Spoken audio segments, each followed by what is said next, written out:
Hola, ¿qué tal? Bienvenidas y bienvenidos a una nueva edición de nuestros temas del día. Les saluda Luis de Jesús. De inmediato les invito a revisar nuestra pregunta del día. Ahí la tienen, vamos a repasarla. Nuestra pregunta de hoy tiene que ver con nuestro primer tema. La 73 Asamblea Mundial de la Salud realiza su sesión anual enfocada en la cooperación internacional para la lucha contra la COVID-19. Más de 190 países miembros de la OMS participan de la reunión virtual. ¿Cuál debe ser la prioridad de la OMS y de estos países? Participe de nuestra pregunta del día, la consigue en Twitter, @LuisTelesur. Así iniciamos informando. La Asamblea Mundial de la Salud inauguró hoy su 73 sesión anual enfocada a la lucha global contra la pandemia de la COVID-19. Representantes de los 194 Estados miembros de la Organización Mundial de la Salud participaron del encuentro virtual para analizar las medidas sanitarias y la cooperación internacional ante la crisis. La electa presidenta de la Asamblea Mundial de la Salud, Kiva Bain, hizo un balance de la pandemia. Este es nuestro primer tema del día. En ningún momento que podamos recordar, al menos por nuestra memoria, se han sentido consecuencias como las que estamos viviendo, que hacen que las vidas y los medios de sustento de tantas personas se hayan perturbado de esta manera, además de detener prácticamente por completo las economías. Estadísticamente, la carga de la COVID-19 asciende a más de 4 millones de casos confirmados y estamos hablando también de casi 300.000 decesos en las 6 regiones de la Organización Mundial de la Salud. La crisis económica generada por la pandemia ha sido tema transversal en las ponencias de los representantes este lunes, en especial la falta de recursos para atender la emergencia epidemiológica, así como la necesidad de poner fin a los bloqueos económicos, comerciales y financieros que afectan a pueblos como Cuba, Irán, Venezuela, Siria y otros países. En el que nos enfrentamos a una pandemia cuyas consecuencias a medio o incluso largo plazo pueden ser muy graves para nuestro sistema socioeconómico.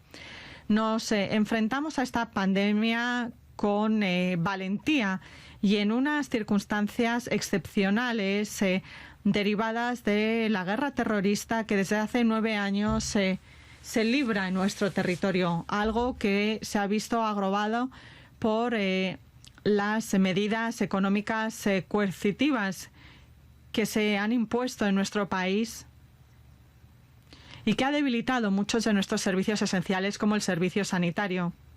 Otros países con economías más sólidas y sistemas de salud más sólidos están teniendo dificultades para afrontar la pandemia. Algunos países como Estados Unidos insisten en bloquear la ayuda humanitaria a nuestro país,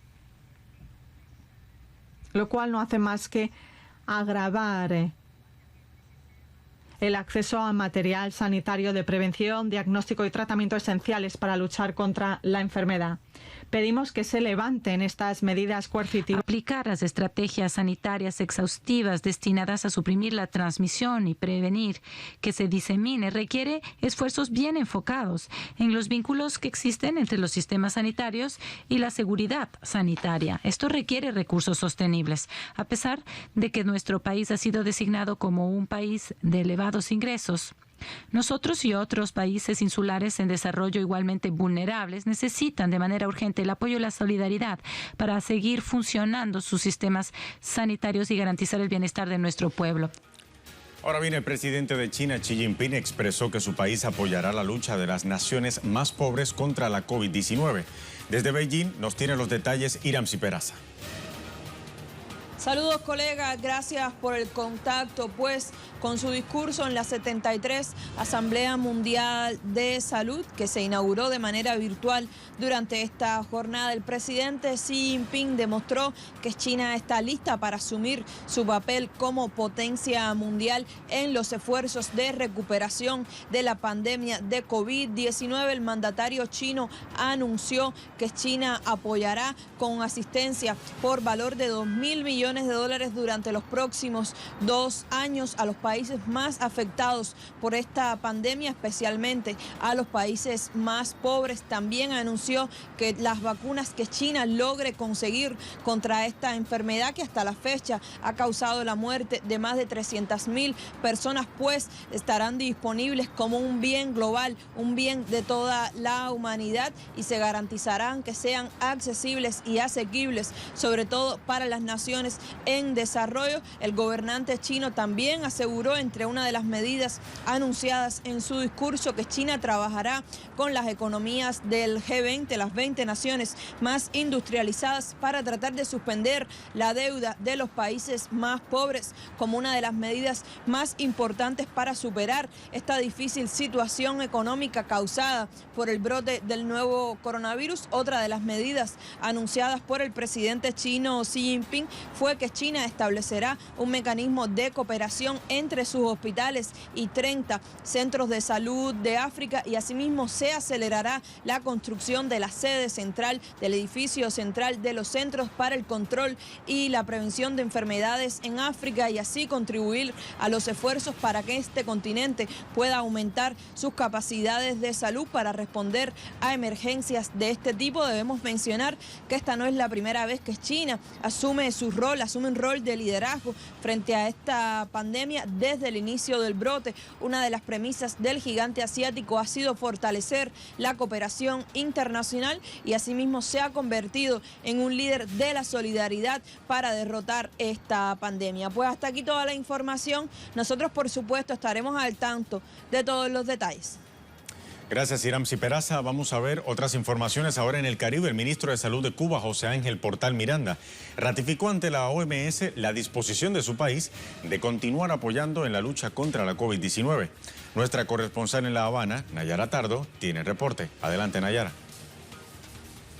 Hola, ¿qué tal? Mira, efectivamente el ministro de Salud Pública de Cuba, José Ángel Portal Miranda, intervino esta mañana en la 73 Asamblea Mundial de la Salud, que en esta ocasión se realiza de forma virtual debido a la actual pandemia de la COVID-19. En su discurso, el titular cubano reiteró la disposición de la isla de cooperar y de compartir sus experiencias en medio de la pandemia del nuevo coronavirus. Destacó en ese sentido que ya hoy más de 2.300 colaboradores cubanos en unas 26 brigadas médicas prestan servicios en 24 países para apoyar el enfrentamiento a la COVID-19. El ministro de Salud cubano también señaló que cuando se detectaron los primeros casos del nuevo coronavirus en Cuba, ya el gobierno tenía montado todo un plan de prevención de acuerdo a los protocolos de la Organización Mundial de la Salud, y su seguimiento diario ha permitido reforzar las medidas epidemiológicas y garantizar un tratamiento oportuno sin que colapsen las instituciones sanitarias en el país. Resaltó además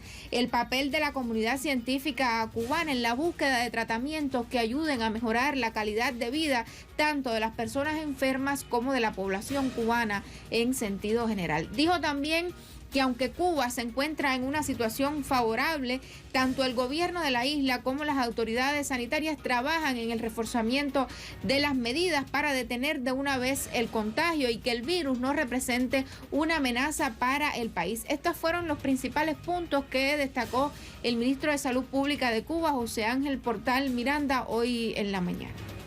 Nayara Tardo desde La Habana, muchísimas gracias por el reporte. Y en su intervención ante la Asamblea Mundial de la Salud, el secretario de Salud de México, Jorge Alcocer, señaló la importancia del trabajo coordinado e integral a nivel internacional para combatir el coronavirus, pero también otras amenazas sanitarias en el mundo. Estamos convencidos que en este momento tan complejo tenemos la oportunidad de orientar y coordinar aún más la respuesta mundial de forma integral y coordinada, basada en evidencia científica, voluntad política y solidaridad internacional. Se ha hecho evidente la necesidad de consolidar los sistemas de salud centrados en las personas y guiados por los principios de justicia y solidaridad como la base para garantizar la salud como un derecho sin distinciones de ningún tipo. Este es el cimiento para fortalecer nuestra preparación ante futuras amenazas sanitarias. Ahora, por su parte, el ministro de Salud de Argentina, Ginés González García, subrayó que preservar la vida debe ser la prioridad de los gobiernos en medio de la pandemia. Muchas gracias, señor presidente. Como ha expresado nuestro presidente Alberto Fernández, nadie se salva solo. Somos conscientes del daño socioeconómico que estamos atravesando a nivel global y por eso debemos continuar trabajando bajo un enfoque integral, implementando medidas que nos permitan mitigar los efectos negativos en la comunidad, poniendo en primer lugar la protección de la vida de las personas.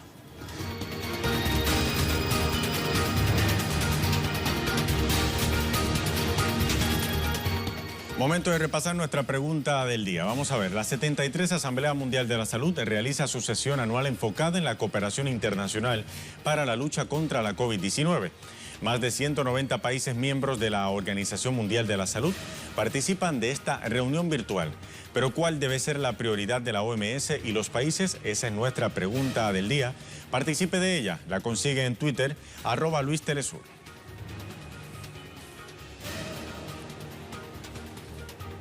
Vamos a revisar ahora nuestra imagen del día de hoy. Nos lleva hasta Cuba.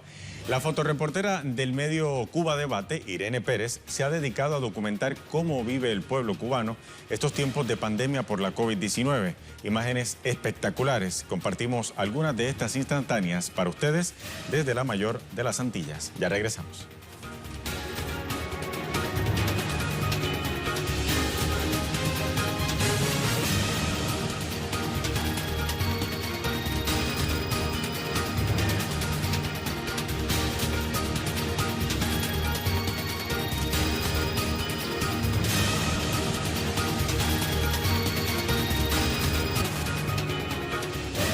Ya estamos de vuelta en nuestra edición de hoy de Temas del Día. El gobierno de Venezuela reveló este lunes nuevas pruebas de la participación directa del diputado opositor Juan Guaidó en la llamada Operación Gedeón, que articuló la incursión militar del pasado 3 de mayo y que pretendía atentar contra el presidente Nicolás Maduro y otros altos funcionarios venezolanos.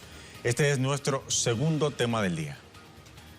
Las pruebas develadas este lunes involucran a Guaidó en la firma del documento con la empresa de seguridad estadounidense Silvercorp. El vicepresidente sectorial de comunicación de Venezuela, Jorge Rodríguez, denunció al diputado opositor por atentar contra la soberanía nacional y promover continuamente la intervención extranjera. Además, reveló mayor evidencia de la estrecha relación de los gobiernos de Donald Trump e Iván Duque con un grupo de opositores extremistas venezolanos vinculados al narcotráfico en Colombia. Rodríguez detalló que se trata de la conformación de un triángulo criminal contra el país. Este es el triángulo de criminales que incluyen a la administración norteamericana, que incluyen al gobierno de Iván Duque, que incluyen a Juan Guaidó y a sus secuaces y que incluye a connotados narcotraficantes colombianos y al menos un narcotraficante venezolano. Vamos a ampliar esta información. Para ello vamos hasta Caracas con nuestra corresponsal Madeleine García, quien tiene la información. Madeleine, un gusto saludarte. Siguen saliendo pruebas que vinculan a sectores de la oposición venezolana con estos grupos mercenarios extranjeros. ¿Qué más ha dicho el vicepresidente sectorial de comunicación, Jorge Rodríguez? Hola, saludos Luis. Pues es una historia que pica y se extiende. Cada día aparecen más evidencias que van confirmando, por un lado, que Juan Guaidó ha estado al frente de esta operación, sus asesores más cercanos, JJ Rendón, que en última instancia, paradójicamente, curiosamente, renunció a su cargo, el que le había dado su presidente, y también las conexiones con la administración de Donald Trump y el gobierno de Iván Duque. Es decir, este triángulo que en el medio tiene muchísimos actores, no puede disolverse, está completamente unido. Las pruebas así lo dicen, las evidencias así lo dicen, aun cuando Juan Guaidó niegue que firmó el contrato, aun cuando la administración de Donald Trump diga que no estaba al tanto, aun cuando JJ Rendón, el asesor más cercano de Juan Guaidó, diga que Juan Guaidó no firmó, todo está allí sobre la mesa. Sobre esa misma mesa que ellos colocaron, todas las cartas estaban estaban sobre la mesa y que fueron sacando una por una, y esta última es como la prueba mayor del delito. Esto que ocurrió el pasado 3 de mayo cuando intentaron ingresar por vía marítima mercenarios que iban a ejecutar esta opción Gedeón, que consistía en un golpe de Estado en donde iban a tomar, asegurar aeropuertos, iban a llegar aviones del gobierno de Estados Unidos y de allí, bueno, montar al presidente Nicolás Maduro, a otros altos funcionarios, la vicepresidenta Delcy Rodríguez, el ministro de la Defensa, el vicepresidente del Partido Socialista Unido, Diosdado Cabello, y de allí llevarlos a Estados Unidos, y en últimas era asesinarlos. Incluso hoy un audio presentado por Jorge Rodríguez dice Cliver Alcalá, quien era el jefe de la operación que se entregó, dice él, a la DEA, pero en realidad la DEA lo fue a buscar a Colombia, y él, se vieron en las imágenes que él se montó sin esposa, sin nada, en ese avión y lo llevaron a Estados Unidos. Pues en ese audio decía él que iban a simular que ellos trataron de escapar y murieron. Así que todo es una cadena de hechos que van hilando las denuncias que ha venido haciendo el gobierno de Venezuela desde hace más de un año con respecto a este caso, que se suma a la agresión que inició en una nueva fase cuando Juan Guaidó asume la presidencia de la Asamblea Nacional y luego se autoproclama presidente de este país, y es apoyado de esta manera por Estados Unidos y sus países aliados. A partir de ese momento se desencadenan una serie de hechos hasta este último. El contrato, que no se puede llamar contrato, dicen los abogados, porque en definitiva, ¿qué juez va a poder hacer alguna interpretación del fondo jurídico de esto, que no es más que un acuerdo para contratar mercenarios? Es decir, es la prueba que si en Estados Unidos se trata el fondo en sus leyes de este contrato, quiere decir que allí se aprueba el sicariato como forma de matar, asesinar gente. Pero además es la prueba fehaciente de lo que ellos han venido haciendo en el Medio Oriente, que es la tercerización de la guerra, y sin ningún escrúpulo, bueno, la contratación de estos mercenarios para lavarse las manos. Si todo sale perfecto, entonces allí viene la siguiente fase, que es la invasión. Si todo sale mal, como salió aquí en Venezuela, entonces en este momento dicen que no están al frente de la operación. Así que hoy otra de las evidencias que mostró Jorge Rodríguez fue el testimonio de un diputado de uno de estos partidos políticos que se llama Hernán Alemán, y este diputado además confiesa que estuvo en una reunión en la casa del embajador designado por Estados Unidos para el supuesto gobierno de Juan Guaidó, y allí pues compartió con gente de la CIA, del Departamento de Estado, lo que iba a ser esta operación. Esta operación además cuyo brazo ejecutor era la DEA, es decir, el mayor cartel del narcotráfico de Latinoamérica. Así que todo prácticamente comienza a encajar muchísimo más, Luis, en torno a este caso de la Operación Gedeón, este caso de la invasión al país por parte de mercenarios, y el delito se consumó una vez incluso cuando se firmó este contrato por parte de Juan Guaidó, JJ Rendón y otros de sus más cercanos asesores, y detrás el gobierno de Estados Unidos. Mientras tanto, acá en Venezuela sigue en pleno desarrollo la operación para detener a los mercenarios que entraron prácticamente por las costas venezolanas hacia las montañas, y ya han sido detenidos hasta ahora un poco más de 50. Luis. Siguen saliendo a la luz pública las pruebas irrefutables, además, que muestran los vínculos entre la oposición venezolana y estos mercenarios. Seguimos atentos a todo lo que ocurre en Venezuela. Madeleine, gracias por ese reporte. Muy buenas tardes. Vamos a ver otras informaciones, y para ello revisamos ahora las cuentas de Twitter de nuestros corresponsales.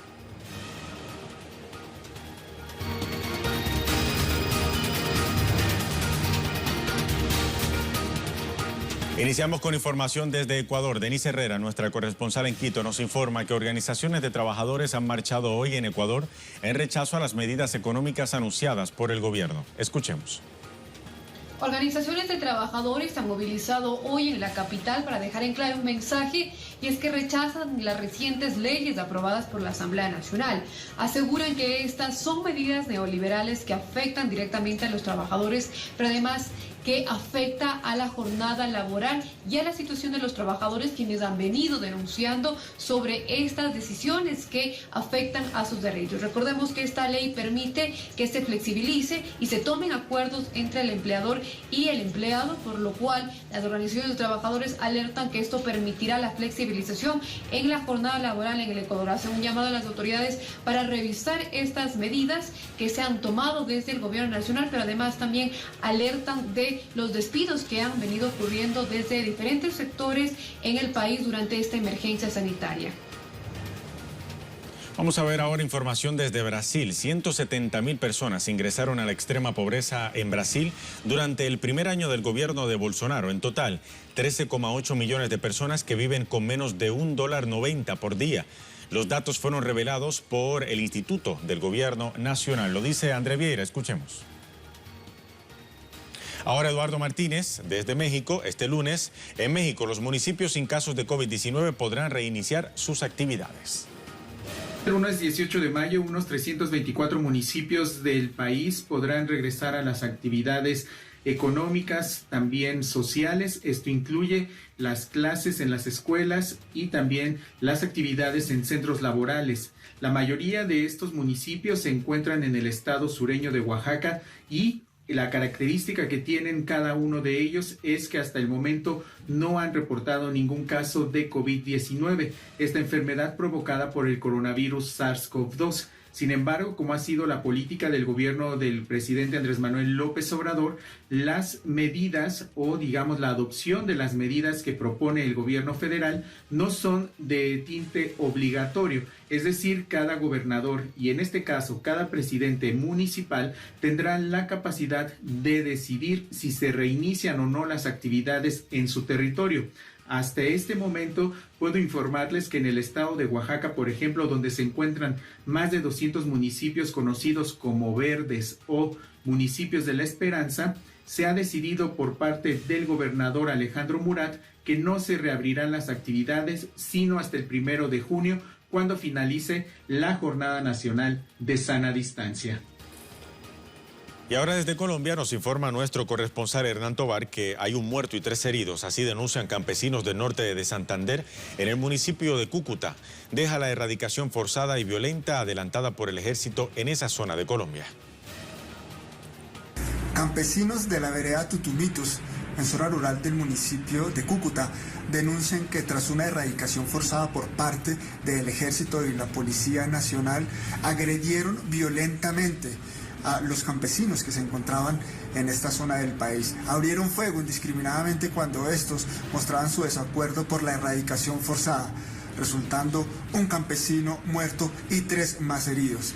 Ellos hacen estas denuncias ante la comunidad internacional por la grave violación a los derechos humanos y porque el gobierno no ha querido implementar el punto 4 de los acuerdos de paz relacionado con la sustitución de cultivos ilícitos. Ellos solicitan ayuda de las organizaciones internacionales de derechos humanos para que se verifique esta situación y la responsabilidad de los militares involucrados en el asesinato de otro campesino más en Colombia.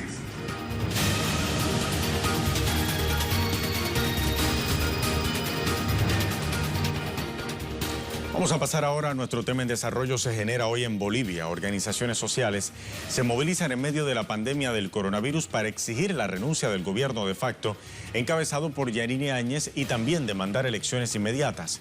Nuestro corresponsal Freddy Morales tiene el reporte. Adelante, Freddy. Saludos desde la Ciudad del Alto. Estamos en el distrito 7 de la Ciudad del Alto. Esta es la carretera que va a la población de Copacabana, a orillas del lago Titicaca, frontera con el Perú. Este es uno de los puntos de bloqueo de un total de 4 que hemos verificado que se instalaron entre ayer por la tarde y esta madrugada. Bloqueo realizado por vecinos del distrito 7 de la Ciudad del Alto, que con estas medidas de presión están exigiendo que las autoridades flexibilicen la cuarentena que ya lleva más de 50 días. La mayoría de la población de estos barrios es comerciantes, son pequeños comerciantes y están tras más de 50 días de encierro, tras más de 50 días de cuarentenas, están exigiendo a las autoridades que se les autorice salir a trabajar para llevar comida a la casa. Esta mañana estuvimos en una rueda de prensa, además, donde participaron un total de 12 organizaciones sociales del Departamento de La Paz, pero también estuvo la Federación Nacional de Trabajadores Mineros de Bolivia. Estas 12 organizaciones han hecho un pacto para exigir al gobierno de facto de la señora Yanine Áñez que primero se autorice a los sectores populares salir a trabajar, no una suspensión de la cuarentena, sino más bien que cumpliendo con todas las formalidades sanitarias, la gente pueda salir a ganar algún dinero para llevar el pan a la casa. La otra exigencia de estas organizaciones sociales es que se realicen las elecciones generales según lo previsto por una ley de la Asamblea Legislativa. Recordemos que la Asamblea Legislativa ha promulgado ya una ley que determina que el Tribunal Electoral debe llevar adelante las elecciones suspendidas en un máximo de 90 días. El gobierno de facto ha venido poniendo trabas a la ejecución de esta ley y la ha demandado ante el propio Tribunal Constitucional. Estas organizaciones han señalado que es necesario que se cuente en Bolivia con un gobierno democrático y un gobierno elegido en las urnas para, primero, enfrentar la pandemia con alguna solvencia, hecho que no ocurre actualmente según se afirma, pero también para que terminen las denuncias de corrupción que tiene el gobierno de facto casi a diario. Es la situación en Bolivia hasta el momento. Gracias, Freddy Morales, por ese reporte desde Bolivia. Vamos a revisar ahora una vez más nuestra pregunta del día.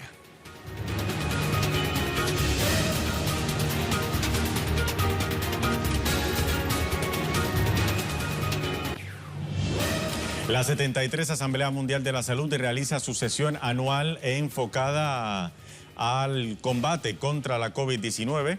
Y nuestra pregunta es, ¿cuál debe ser la prioridad de la OMS y los países? Vamos a ver qué opinan nuestros seguidores. Dice Guillermo Lescano, la prioridad de la OMS y los países hoy es encontrar una vacuna efectiva contra el COVID-19 sin costo adicional alguno para toda la población mundial, dice Guillermo Lescano.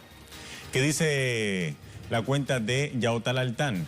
La OMS debe enfocarse en establecer modelos de salud pública como el eficiente modelo cubano, porque lo que tenían en países tipo España, Italia, Brasil y Cuba fracasó por completo, debería decir Estados Unidos, ¿no? Porque el modelo que está utilizando como ejemplo es precisamente el de Cuba. Mientras tanto, Boris Johnson en Reino Unido dice, su partido destrozaron también al sistema de salud y este le salvó la vida. Miguel Abolaño, la prioridad debe ser que haya más inversión en la salud, principalmente en conseguir una vacuna contra las enfermedades que más están haciendo estragos en el mundo, como el SIDA y el COVID-19.